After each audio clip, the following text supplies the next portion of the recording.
இயேசுக்கே புகழ், இயேசுக்கே நன்றி, மரியே வாழ்க. சீடர்கள் பணியாளராய் மட்டும் வாழ்வோம். அன்புமிகு இறைமக்களே, ஒவ்வொருவரும் தலைவன், தொண்டன், பணியாளன் அல்லது குரு, சீடர் என்ற ஒரு பாகுபாடு அதிகமாக நமக்குள்ளே இருந்து கொண்டு இருக்கின்றது.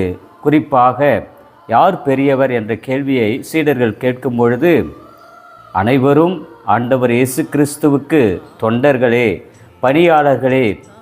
ஏன் நாம் இயேசு கிறிஸ்துக்கு பணியாளராய் வாழ அழைக்கப்படுகிறோம் என்றால், பணியாளர்களுக்கெல்லாம் பணியாளராய் அவர் நம்முடைய பாதத்தை கழுவியதால் தன்னுடைய வாழ்வில் ஒரு சிறந்த பணியாளராய் மட்டுமே இறைப்பணியை செய்ய முடியும் என்பதை இயேசு சீடருடைய கால்களை கழுவி எண்பித்து காட்டியிருப்பதனால், சிலுவிலே தன்னுடைய உயிரை கொடுத்து தியாகம் செய்திருப்பதனால் நம் ஒவ்வொருவரையும் அவருடைய சீடத்துவனுடைய வழியில் பணியாளராய், பண்பாளராய் பணி செய்ய அழைக்கின்றார் இயேசு.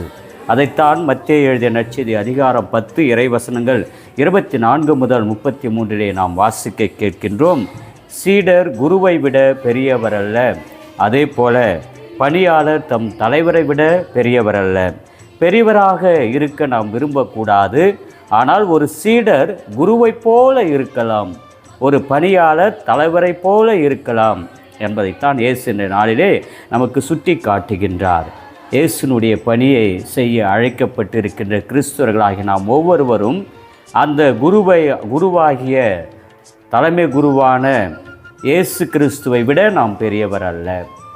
எனவே ஆனால் அந்த இயேசு கிறிஸ்துக்குரிய பண்புகளை நம்முடைய அன்றாட நாட்களில் நாம் பின்பற்றக்கூடிய வகையிலே அந்த குருவைப் போல நாம் ஆகலாம், இயேசுவைப் போல நாம் ஆகலாம், தலைவரைப் போல நாம் ஆகலாம். அவர் எவ்வாறு பிறரை நேசித்தாரோ அதை போல நாமும் பிறரை நேசிக்கலாம். அவர் எவ்வாறு தன்னிலையை விட்டு மனித குலத்தை போன்று பண்பாளராய், பணியாளராய் வாழ்ந்தாரோ அதே போல நாமும் வாழலாம்.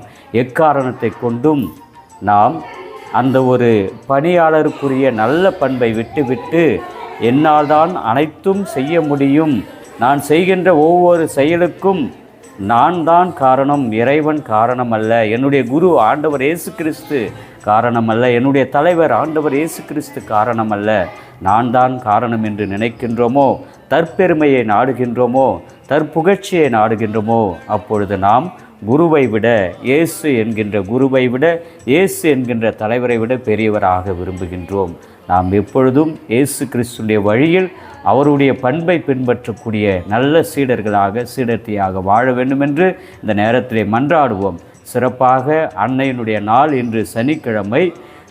அன்னை மரியாள் எப்பொழுதும் கடவுளுக்கு சீடத்தியாக மட்டுமே வாழ்ந்தார், பண்பாளராக மட்டுமே வாழ்ந்தாள், பணி செய்வதற்காகவே வாழ்ந்தாள். அவர் எந்த அளவிற்கு கடவுளுடைய திட்டத்தை ஏற்று ஒரு பணியாளராய், ஒரு சீடத்தியாக வாழ்ந்தார் என்றால், இறைவன் உன்னுடைய மகனை என்னுடைய மக்களுடைய மீட்பிற்காக கையளிக்க வேண்டும், உன்னுடைய ஒரே மகன் உயிரை கொடுக்க வேண்டும், சிலுவை மரணம் ஏற்க வேண்டும், அதுவும் அவர் செய்யாத பாவத்திற்கு அவர் தண்டனை அனுபவிக்க வேண்டும், உயிரை கொடுக்க வேண்டும் என்ற கட்டளைக்கு அன்னை மரியாள் பணிந்து வாழ்ந்தாள்.